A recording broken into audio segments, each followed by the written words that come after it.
Yeah, sure. Okay, so we're live.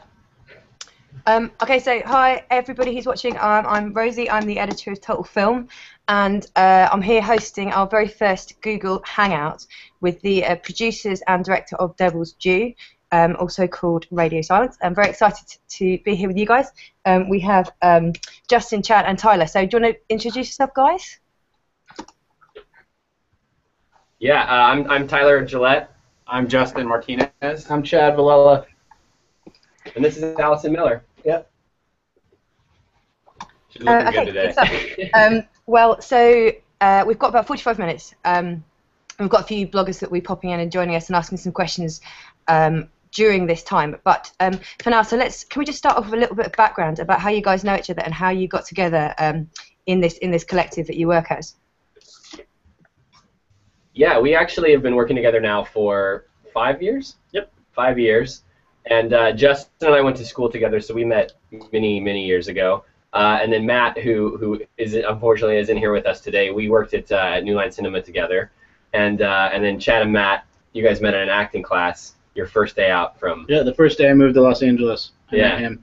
And then we started working together. One summer, yeah, we were sort of bored and you know, very much just wanting to produce our own material, and we came together and shot an interactive project called The Birthday Party, and literally since then have seen each other every single day. It's like a marriage. Every single day. It's a horrible marriage. It's a dysfunctional. It's awful. And that's why you decided to make a movie about a marriage that turned horrible. Yeah, that's correct. 100%. We just drew on personal experience. Yeah, we knew how that goes. Hey, what's up? So in terms of horror, so obviously Devil's Due is a proper kind of, well, it's quite modern, but it's quite an old school horror movie in many ways. So is it always horror that you guys have been interested in? You know, is that your background? No, actually, our background's more action, adventure, comedy, I think. But for some reason, that always seemed to go dark for us. I guess we have a darker sense of humor. And then that led us into doing the project for VHS. And then after VHS, I guess we're now scary guys. So then we moved into Devil's Due after that.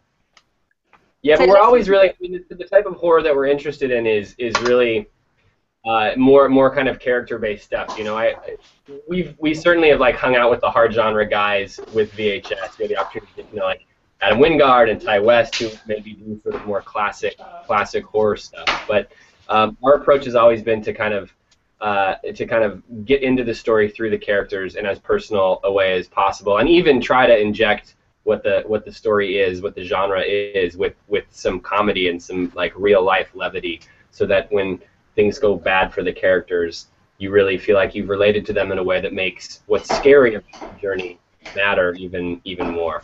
Right, especially with Devil's Due, I think we injected the genre element second. We wanted to tell a relationship movie story first, and really focus on our main characters, Zach and Allison, and watch them go through a journey, and then add the genre element after that.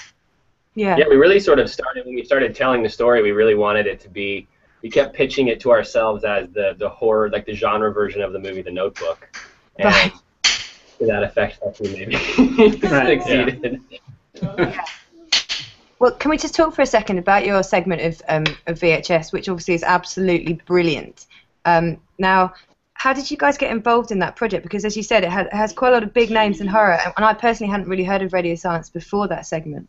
Right. Well, it started out with we did a video called Mountain Devil Prank Fails Horribly that we put on YouTube. It's about a 3-minute video of a prank that goes wrong where these guys are pranking another guy, which is actually Tyler and Justin and Matt pranking me. And we go out to the woods, and then the real Mountain Devil shows up, and shit goes crazy from there. But then what happened was Matt wrote an email to Brad Miska of Bloody Disgusting, posing as a 13-year-old girl, saying, "Hey, I saw this video. It's really cool. You guys should check it out." It's the most gratuitous, like, self-promoting thing. Like, we're still embarrassed about it. He called it out like right away. Yeah, Brad called it out. Like, is this you? He called it out right away, but he really liked the video, and then from that day on, we're really good friends with Brad, and he got us involved with VHS. And we were the last filmmakers to come aboard, and we were I think that they had sort of they had a couple of people involved that had sort of fallen out of the process. So we came in as the underdogs, literally at the last minute. I think the turnaround for our project in VHS was like 5 weeks, 4 weeks. Yeah. So from soup to nuts, it was pretty fast for us. But it was really great. I mean, you know, that process was very much what we had sort of grown up doing, where we didn't need to ask permission to do anything. We just had a really fun idea, and we didn't have the time to second guess it or to like try to perfect it. It was really just about going out and making it feel as natural as possible. And it was a really good time. I mean, that movie was really sort of the start of everything for us. Yep. We owe Brad and Roxanne and Zach a whole lot. Mm-hmm. Yeah. I mean, for anyone who hasn't seen it. Yes, the start and the peak. Sorry. For anyone who hasn't seen it, it's called 10/31/98, right? And it's set on Halloween, and it's around this kind of haunted house idea, and it's absolutely, I found it quite euphoric, which is a funny thing to say about a horror film, but you know, but it was amazing. But of course, it's found footage, as is Devil's Due. So were you always planning for your big feature to work in found footage? Chad putting the foot in found footage. We actually, when Devil's Due was presented to us, we sort of, like I think a lot of critics and audience members do, we had sort of a knee-jerk reaction to found footage in a negative way. Not because it isn't a, when used well, a really great way to tell a story, but I think that there is a certain amount of saturation with it right now.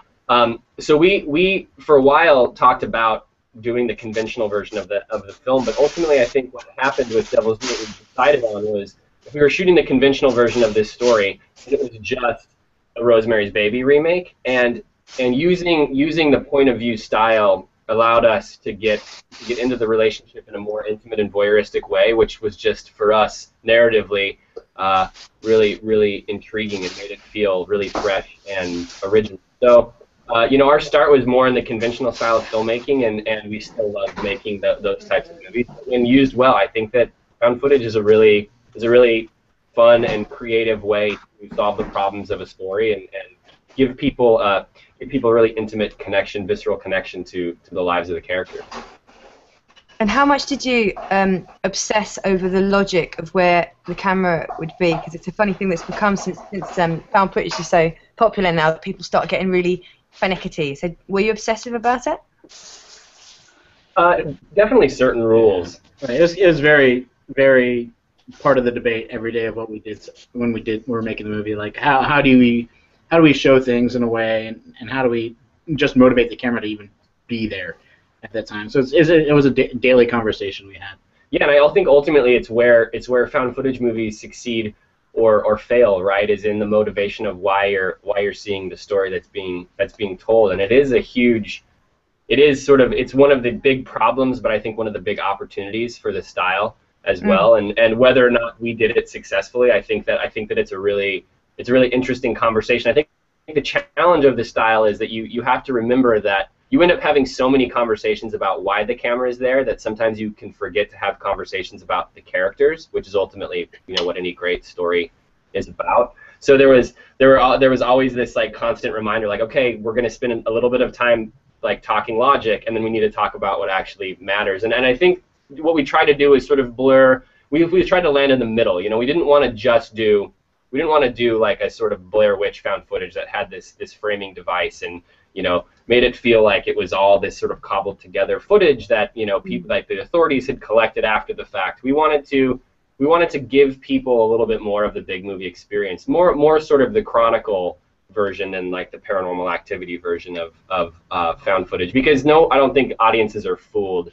anymore by the reality of found footage. Like, people know you go, you pay your money, you go and sit down in the theater, and you have a movie experience. So we wanted to give ourselves the permission to do that, to like have fun with sound design and like create some fun set pieces, and so you have to let yourself slip a little bit with the found footage logic, I think, to do those things. But it was really, it was really a fun process, and getting to work so intimately with the camera and giving the camera to the actors it just made it a really collaborative, very sort of personal.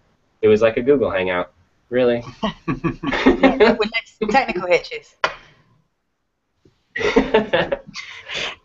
Did that mean then that did you let your actors improvise a bit then? Were they able to kind of be a bit more natural with their performances? Oh, I mean, No, 100%. Yeah. Yeah. We'd always try to get what was on the page first, maybe one take, and then just do the rest of let the actors just have at it and just live in that world. I mean, Zach operated camera for some of it. I would say also. 20% of the movie, Zach operated the camera, and yeah, I mean, it was really, I think 90% of directing a movie like this is casting it the right way, and you know, we really were looking for people who were the closest approximation to the characters, not actors who could play the characters, and I think we you know, we had like a very early success with finding Zach and Allison. They just felt really great together, and we knew the second that we had seen them together that they were going to bring the reality to it that doesn't exist on the page. They were going to fill in all of those sort of gaps that you even can't do as a director, because these two people just need to kind of live and exist naturally.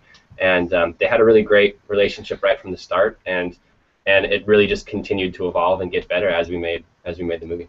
Yeah. Well, what particularly were you looking for in those characters? Fox people are holding guns to our heads right now, off screen. So no, I'm kidding.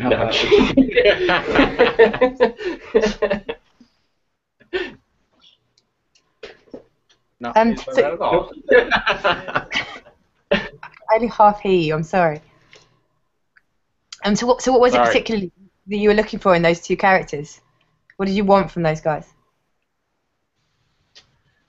I mean, I think like first and foremost was just relatability. You know, I think that the whole conceit of the movie was being a part of their lives, and really the most intimate part of, I think, any couple's life. You know, the getting married and starting a family, and we just had to find two people that were fearless enough and honestly comfortable enough with themselves. And vulnerable also. Yeah, to like allow that to be real and allow that to be expressed and not feel like it was staged or performed. And it doesn't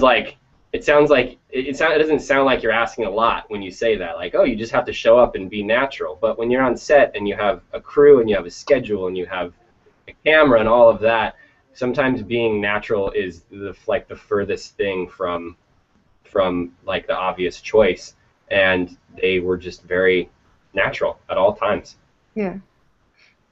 So we have Kerry and Amelia with us here, and Matt as well, and also now Taylor as well. So we've got 4 other people. But I'm gonna throw it over to Kerry. Is that cool? Kerry, you up for that? Cool. Yes. Hey, Kerry. Can you hear me now?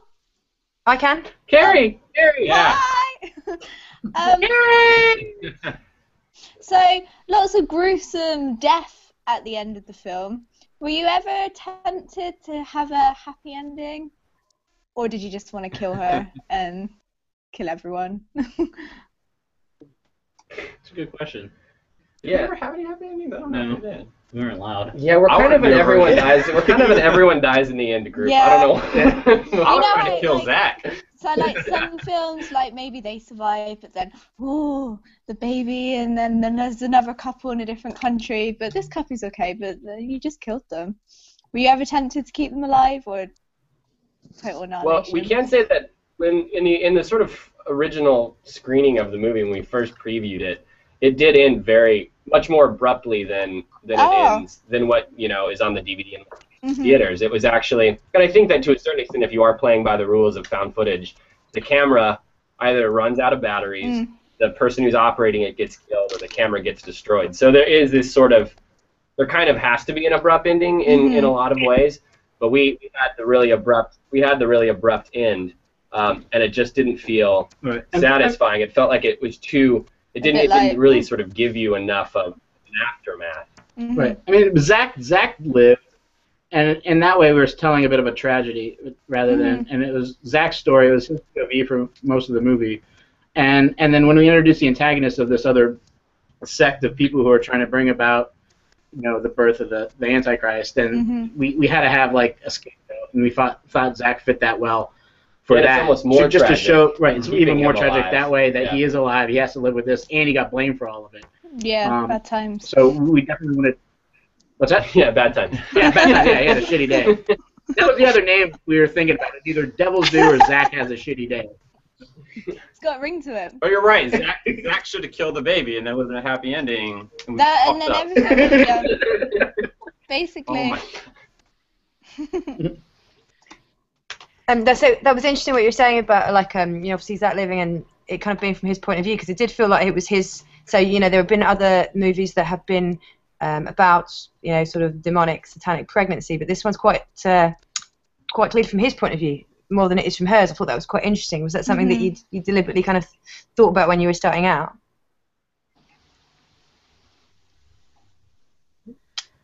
Yeah, I mean, I think that the challenge with it was that you have a character who the Samantha character, who over the course of the movie becomes less and less vocal and sort of less and less present in a lot of ways. So we had to have somebody driving the story at all times. And in early drafts of the script, Sam was actually more of the villain and less of a victim. And I think that one of the things that we wanted to really do, sort of steering into the Notebook version of the movie, was make Sam someone that needed an increasing amount of care and that you felt sort of an increasing amount of compassion for.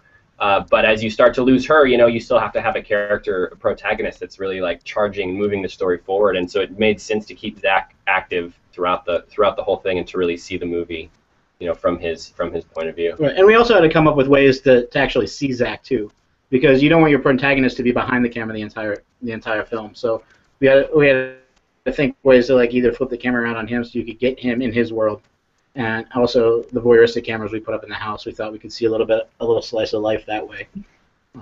To get more rounded story from them.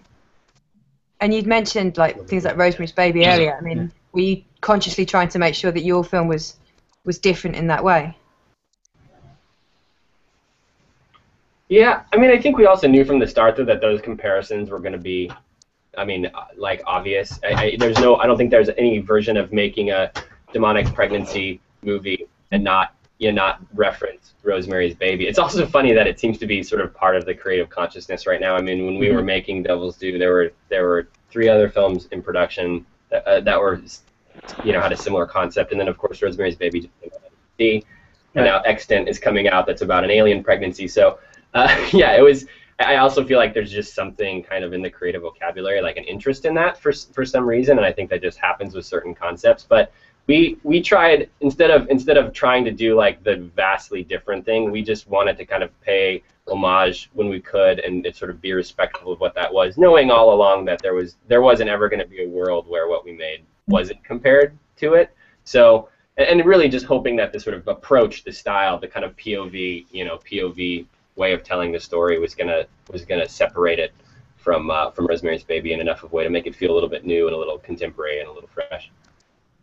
Yeah, because I mean, I suppose one of the things I thought was interesting was so in Rosemary's it's like the terror of having this thing inside you, whereas like with yours almost it felt like how completely insane it is living with a pregnant woman and how completely crazy pregnant women are, and almost sort of reversing that in a way. So having that, the woman that you love is kind of crazy. Right.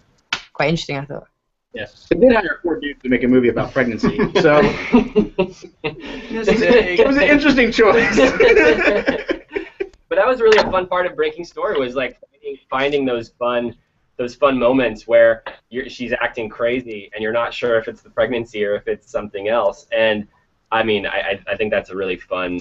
It was a really fun sort of area for us to come up with scares and and drama. It definitely like a very like there was a lot of ideas born of that. So okay, I'm gonna throw. You would say.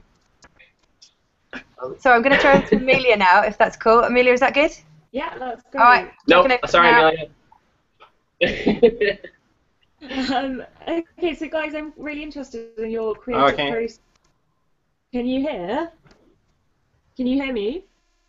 Yeah. Yep. Okay, cool. Yes, I'm really interested in your creative process as a group and as a collective. Like, how do you actually work together?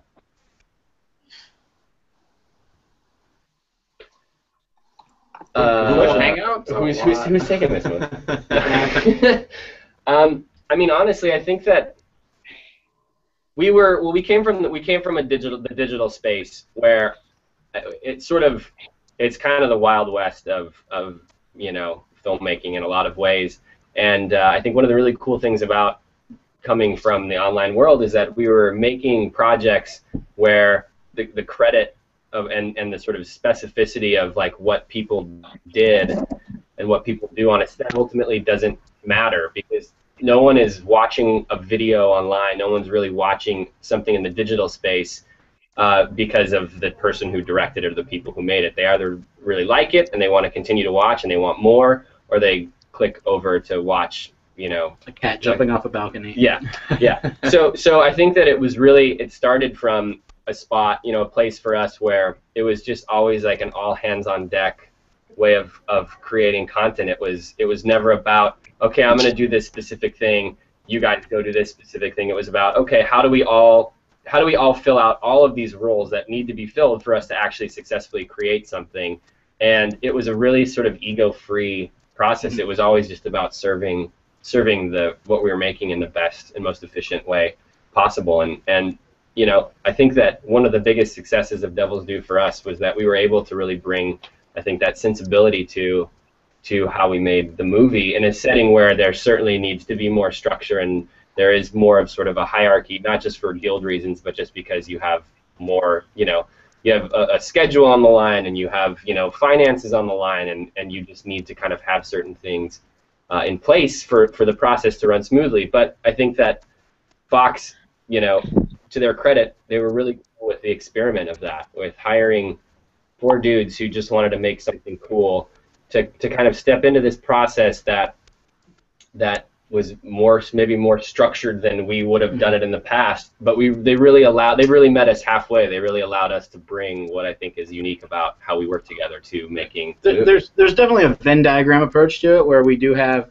all our specialties, but there is significant overlap between when we have common ground to talk about or things like that. And then checks and balances. Checks and balances also. And then going back to the accessibility that we offered, when there was 4 of us, we were able to split, divide, and conquer basically. When we were approached by different departments putting the movie together, like if there was camera department was handled one way, and then there's our department, wardrobe was handled another way, and there's accessibility to actors and to the entire crew, where we made it feel like a family. Everybody was able to talk to somebody. Everybody knew who they needed to talk to get something done, and you're not just waiting in line outside a single director's office trying to get an answer, or yes or no, to get things going.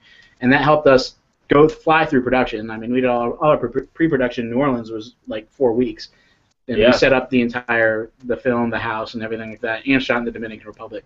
So it allowed us to do more things than as a single director. Yeah, and I think that with a single director, oftentimes you find that the process becomes really territorial, where you have multiple people from various departments, including on the studio side, sort of fighting for that person's attention, and you end up with this kind of fractured group of people who are not maybe necessarily working together fully.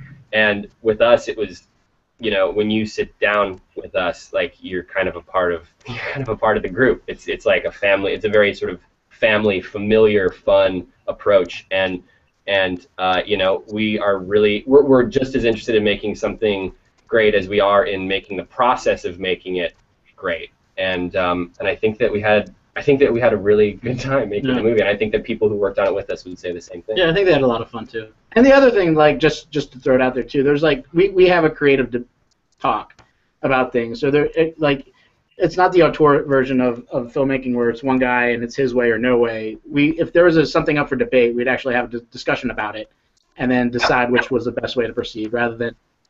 So the whole process was creative. From the very first day we got the script until the very final day of the edit, there was a creative debate going on as to what was the best way to proceed with the movie. Okay, good answer. We've got Taylor just joined us as well, so I'm going to pop over to Taylor now.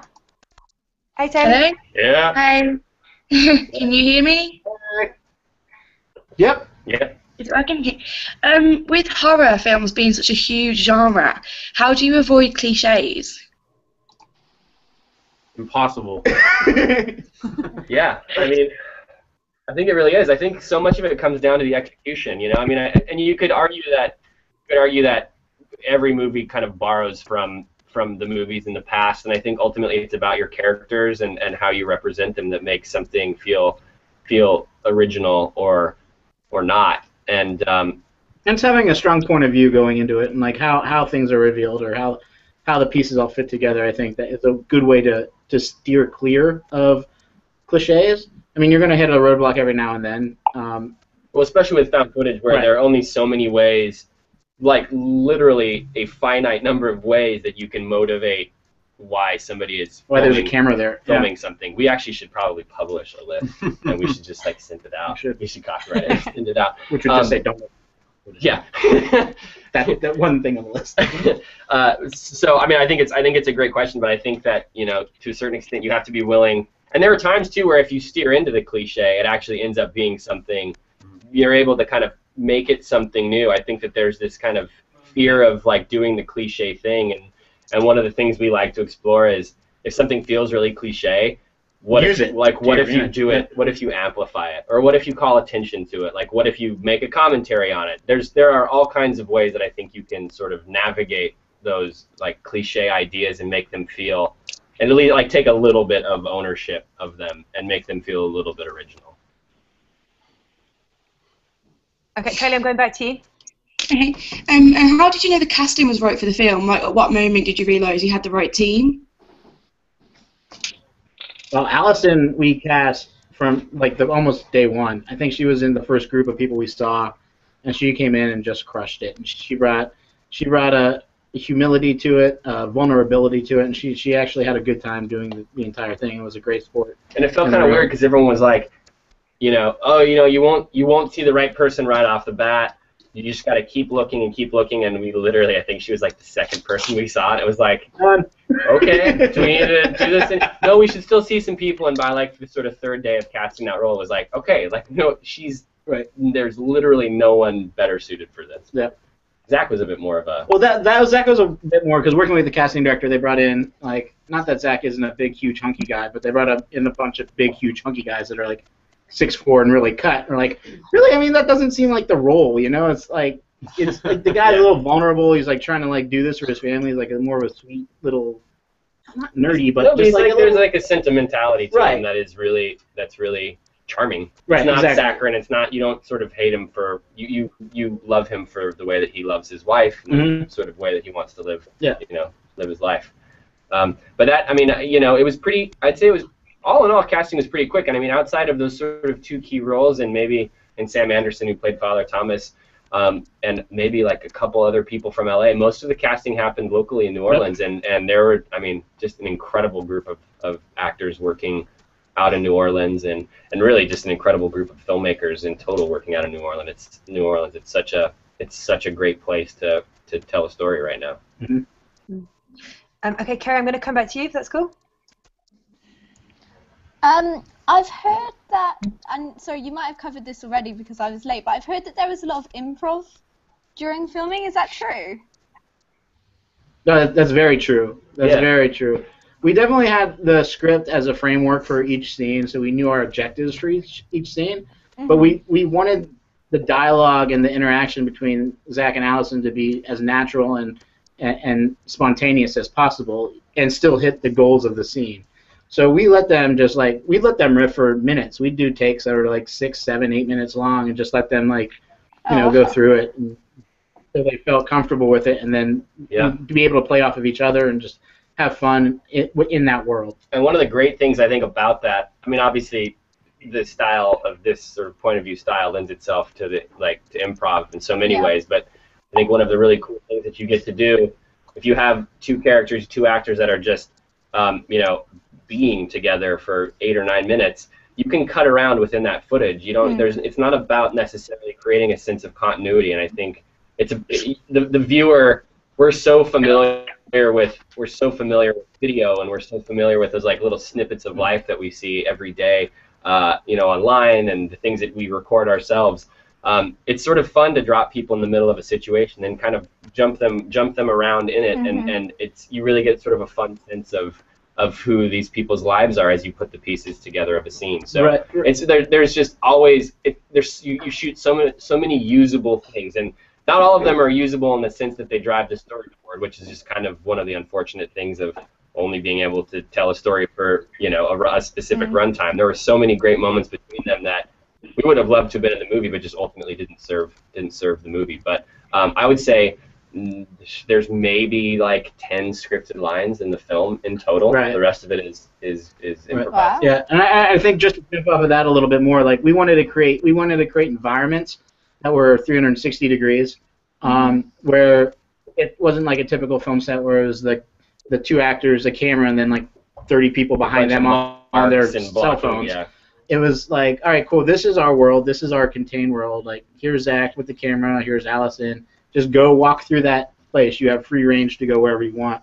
And by the third or fourth take, it was like kind of clear what we needed to do, and then we would just sort of do it until we had the specific pieces. Yeah. And there must be some challenges to working like that too. I mean, you do quite a lot with night vision in this.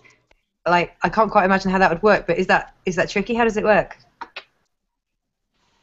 I mean, I think that all of those kind of you're always sort of like trying to walk that fine line between something being produced enough that you're actually able to pull it off, and unproduced enough that it feels like it's rough around the edges in the right ways, and it feels real.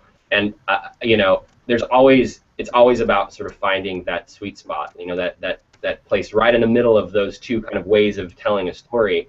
And when you have like a specialty thing like the night vision, and it really is about like your vision is limited. You see something very specific on screen, and you really have to sort of build the rising action that everyone really, I think, now is familiar with. When you see night vision, it's like, oh shit, something bad is going to happen. You have to produce those moments to a certain extent, just to pull them off, just to make them work, and really scare in the right way. But it's always kind of a wild card. I mean, really, I don't think that there was a scene in this movie that we approached. Maybe the scene in the forest where the kids are getting like pulled up in the air. That was pretty locked. Like, we went into that with a very specific idea of what we wanted it to be. That was like the only thing that had actual blocking. Yeah. Yeah. But everything because else they're tied was to ropes. everything else was really loose and was discovered sort of in the making of it in a lot of ways. I feel like I should say Amelia, I'm going to throw over to you now. That's cool. Yeah, sure. Also, obviously, you've talked a bit about found footage before. I'm quite interested to know what were the limitations of working with that style of filming. Like, did it affect any of your storytelling? Did it kind of have limits for you? Oh, yeah, definitely big time limits. I mean, I remember us thinking of cool scenes, being like, talking about all these like cool, interesting things we could show from over here and over here and over there, and then we're like, oh wait, where's the camera? Yeah. Because you have to have a camera in the scene in found footage, and it doesn't exist. There's no, beyond the fourth wall. So you just have to find out a way to. You could jump in. Sorry. Yeah, no. There's always how are we seeing it is always a question that you have to ask, and I think that by and large is like the big limitation. Right. I would also say with this story in particular, I mean, you have to creating tension with found footage is really tough, because if you scare people too early, if you go big too early, then you kind of ruin the place where the characters can go naturally. And in the sort of instance of Devil's Due, we have a character, Zach, who's watching his wife sort of fall into this illness, and if he sees too much, if he sees too much too early, then the fabric of what the story is gets kind of torn in an interesting way. It doesn't. You don't get the sort of rising tension that you would in like a conventional movie. So it was old. It's like keep it interesting, but not go so big that you don't really have anywhere to go in the end. I also love how he just called getting impregnated by the devil an illness. An illness. I've got a fever. I've got a fever. Actually, I have a quick question for you. But I will say about. What's that?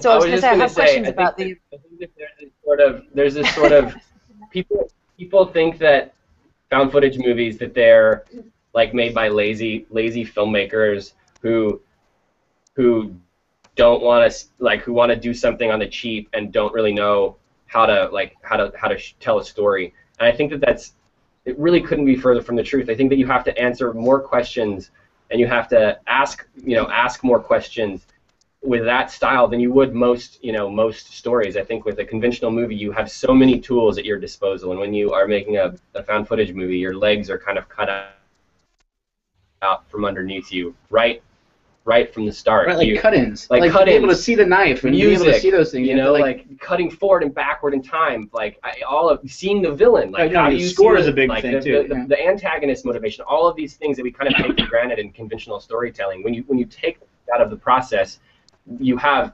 something you have like a really tough puzzle to build, and I think that found footage gets so maligned, and it has like such a bad reputation, but it's really hard to tell a story that way, and and to whatever degree you find Devils Due successful, I mean, I think that we're really sort of loyal to telling the most interesting version of that story that we could.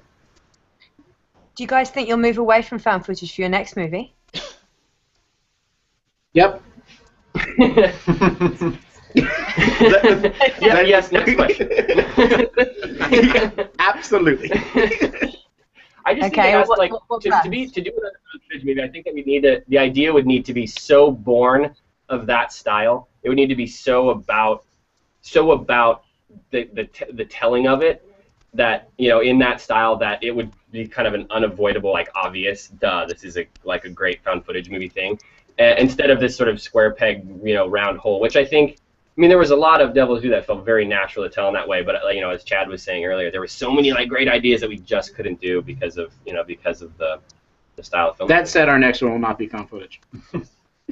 To reiterate. Yeah, just so you know. Although the very end of Devil's Due does actually open it up for the possibility of a sequel. So are you going to go down that road, or if you do it, is it going to be not a found footage sequel? Or what are your thoughts on that?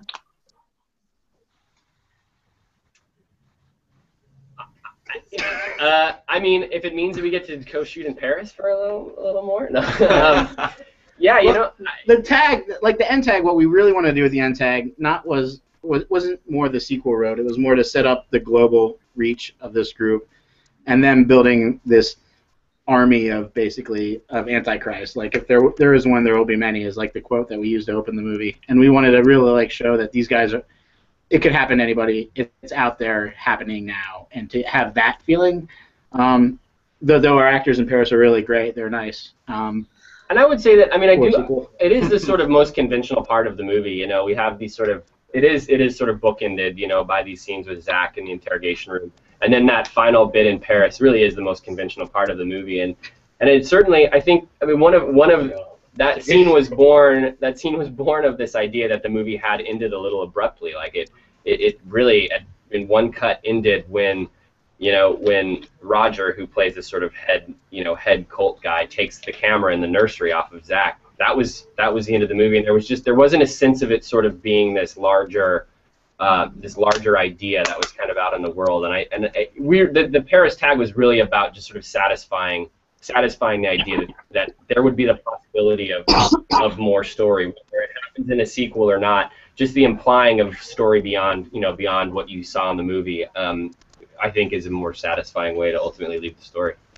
Because you shot parts of an alternative ending that are on the DVD extras, I understand. Sorry, one more time. There's an alternate ending on the DVD and Blu-ray extras, which you guys shot. So, I mean, I'd love to hear about why the decision was to go with one and not the other. Well, it was the two things. Yeah. It was the dog getting killed, which I remember after reading the first script, I'm like, we got to take out the dog getting killed. We got to take out the dog getting killed. We can kill as many people as we want. We waited, we shot it, we put it in the movie, we tested it, and then they're like, hey, you guys got to take out the dog getting killed. So that happened, and then And then the other thing too is like going to the hospital. We felt like it just really took the momentum out of the movie at the end. We asked somebody, how long do you think it is when they take Alice into the hospital and they break her out of the hospital to go back to the house, and they were like, well, that's what, 10 minutes of the movie? And like, no, it's a 3-minute scene that felt like an eternity, and it just really pumped the brakes at the end there. And we wanted to get everything flying off the rails in the third act, and just really like close with a bang, like with a bit of a rush. So we decided it was best to take it out. Okay, Taylor, I'm going to come over to you if that's cool. Yeah, sure. Okay. Can you hear me? Okay. Hello? Yep. Oh, yeah, loud and clear. Yeah, okay. I read Gotcha. sorry if this has already been spoken about, but I read online that production was shut down due to stuff like tornadoes and power shortages. Did you ever take that as it was like a bad luck omen? Well, it was the funny thing about that story is it actually happened while we were shooting in the church as well. Right. Multiple times, 2 days in a row. The first day of shooting in the church shut down because of tornadoes, and we had to push the wedding scene to a different day. And on that day, Zach and Sam were literally about to say "I do," and all the lights in the church shut out. Everything, like our generators died, the lights in the church went out, fire alarms were going off. It was we had sort of a doomed experience. Right. And another cool thing about this, a little tidbit that's not on the DVD, the whole wedding reception, when we're outside and this is nice, beautiful wedding reception, everybody's in like boots up to your knees. Yeah, like wellies. It was just like galoshes. it was straight mud, and we had Allison in her white wedding dress, and under her dress were just like big rubber boots up to her knees because it was such a mess from the rain. But we had like a little bit of window when it stopped raining. We're like, well, we got to shoot it now because the outside just looks a lot better than moving it to an interior. But everybody was planted at the table. You couldn't really move from your seat because you're just stuck in mud. But I mean, it was a lot of fun. Yeah. Okay, so I'm going to be wrapping soon. So I'm just going to throw over to Amelia for a last question, and then back to Taylor, and then we'll wrap it up if that's cool. Yeah, Cool. sure. What have you guys got coming up next? What's next on the agenda if it's not going to be found footage? I'm going to be a barista at Starbucks. Yeah. Probably for the next tables. I still think we should try to find a footage version of you being a barista. Right. We actually sort of steered back into the action adventure comedy side of things. We shot a pilot right now that's kind of going out, shop around. That's very much born of our older stuff, and it was really fun to kind of get back to the action comedy. So that project is sort of out there, and then we're really sort of playing in the TV space right now. We have a lot of really fun ideas kind of bouncing around in TV, and it's been a really fun process to be involved in in a new way of telling stories where there's just all about the kind of wealth of ideas and really about the longevity of a concept. And so we're really having fun in TV, and of course always working on the next feature. Yeah, I think on the feature film side, we really want to. I personally definitely want to jump back to the indie side of things and do the indie roots and like try to like get our voice out there a little bit more in the more traditional format outside of found footage. Even though VHS was fantastic and Devil's Due was just an absolute blast, I think we need to go back there and just reinvent ourselves and come out with something interesting in that space. Yeah, it's hard. I think that with this sort of 1-2 punch of found footage and genre, it's tough because I think that you can really get pigeonholed really fast. Like, those are it's a very specific subgenre, and I think that if you do it and you do it well, that people it's very easy for people to kind of see you as that thing. And we certainly started with a voice and a style of filmmaking that wasn't just limited to that. So I think it really is about finding the larger project that allows us to kind of show people what we're capable of in that way. That and exotic dancing. I'm getting into that too. Barista, exotic dancing, and non-found footage filmmaking. Yep. It's a bright future. Okay, so last question from Taylor. And do you think you would react the same way as the McCalls if you found out you were having a devil baby? Tough shit. I think I'd probably be digging a very shallow grave for my wife, and it'd be over really quick. Yeah. I was gonna say, aren't they all? But Okay, that's absolutely fantastic. So we're going to wrap up now, but I just want to say thank you so much to all of you. So of course, Devil's Due is out on DVD, Blu-ray, and HD, digital HD from today. And yeah, look forward to seeing what you guys get up to next. Awesome. Thanks so much, guys, for the questions. Okay, Thank you. thanks so much. I'm going to stop the broadcast now. Thank you, and thanks to Taylor and Amelia, and to Kerry and to Matt. Thank you guys so much. Thanks, guys.